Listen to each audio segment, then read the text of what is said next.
I want to talk about the biggest and the most important story in the world, the Wuhan coronavirus. This coronavirus is a catastrophe on the scale of Chernobyl for China, but actually it's probably worse than Chernobyl, which was localized in its effect. The coronavirus could result in a global pandemic. While you were all sleeping overnight, the number of diagnosed cases in China increased by 30%. Now, let me be clear, that's not new cases, that is just newly admitted cases. It is probably several orders of magnitude higher than that.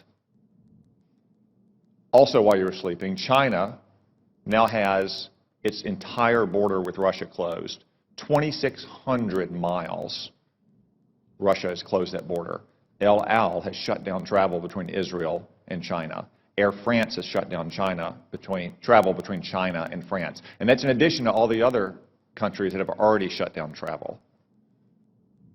From what we know so far, and there's still many unknowns, this virus could have both a long incubation period, as much as 14 days, and individuals could be contagious while asymptomatic, which was not the case with SARS in 2003.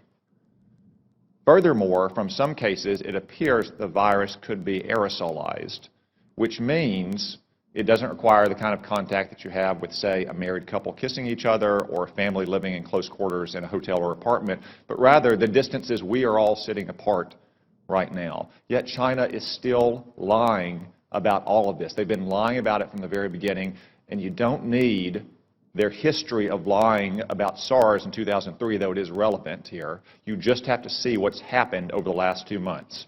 We now know that the first case manifested no later than December 1, even though China didn't reveal it to the WHO until a month later on December 31st, when they continued to hide it from their own citizens. And they continued to say that it had been contained inside Wuhan.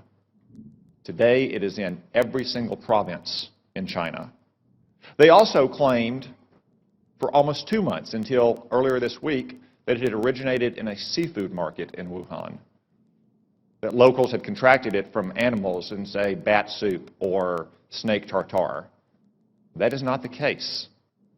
The Lancet published a study last weekend demonstrating that of the original 40 cases, 14 of them had no contact with the seafood market, including patient 0. As one epidemiologist said, that virus went into the seafood market before it came out of the seafood market. We still don't know where it originated. Could have been another seafood market. Could have been a farm. Could have been a food processing company.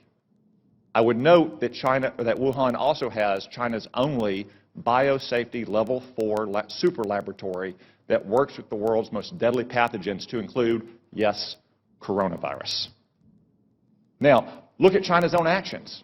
They have quarantined 60 million people, 60 million, more than the entire population of our West Coast. They've shut down schools indefinitely. Classes canceled nationwide indefinitely. Hong Kong, a part of China, has basically shut down all travel from the mainland. That's why it is essential that we immediately stop all travel on commercial aircraft between China and the United States. Making exceptions, of course, for American citizens to come back, as we just brought back yesterday, allowing essential trade to flow as long as crews on ships and aircraft are not allowed to go into the general population in America, and making exceptions, of course, for medical personnel to go into China to try to get a handle on this. It is essential that we take those steps, and essential that we get to the bottom of China's deceit and incompetence on this measure. And gentlemen, I raise this with you because you are responsible in your combatant commands for some countries that have the most fragile public institutions, to include the most fragile public health institutions in the world. So I ask, even though as of this morning there are not yet confirmed cases of coronavirus in your combatant commands, though I suspect there will be soon, what is your assessment about the ability of the governments in your combatant commands to handle a potential global pandemic like this? General Townsend. Thanks, Senator. So there are not, that I'm aware of, any confirmed cases, as you mentioned, but there are some suspected cases. The first report of suspected case I've heard of is in Djibouti, which you would imagine with the significant Chinese presence there. So the capacity of African nations to deal with this problem varies widely.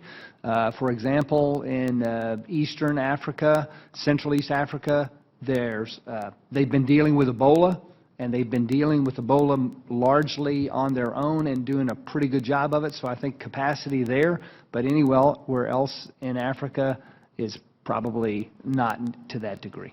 Admiral Fowler. The Venezuela crisis has already strained the social services of many of the nations. As you're aware, Senator, we had to deploy the hospital ship Comfort twice in 1 year to last deployment 12 different nations, and in one 5-day span it can do the equivalent of a whole month for a region of some of the major countries. So I would be extremely concerned. Like General Townsend, the capacities vary widely, but in many cases they're strained into the limit. I'd be very concerned if we saw this spread. Thank you. As a defensive measure, I just say again, it is essential that we shut down all commercial air travel immediately between the United States and China. As an offensive measure, because that probably won't stop it entirely, and because if it becomes a global pandemic, we have to deal with countries with very limited capabilities here. We need a Manhattan Project level effort to work with our best research scientists and laboratories in this country to develop a vaccine as quickly as possible.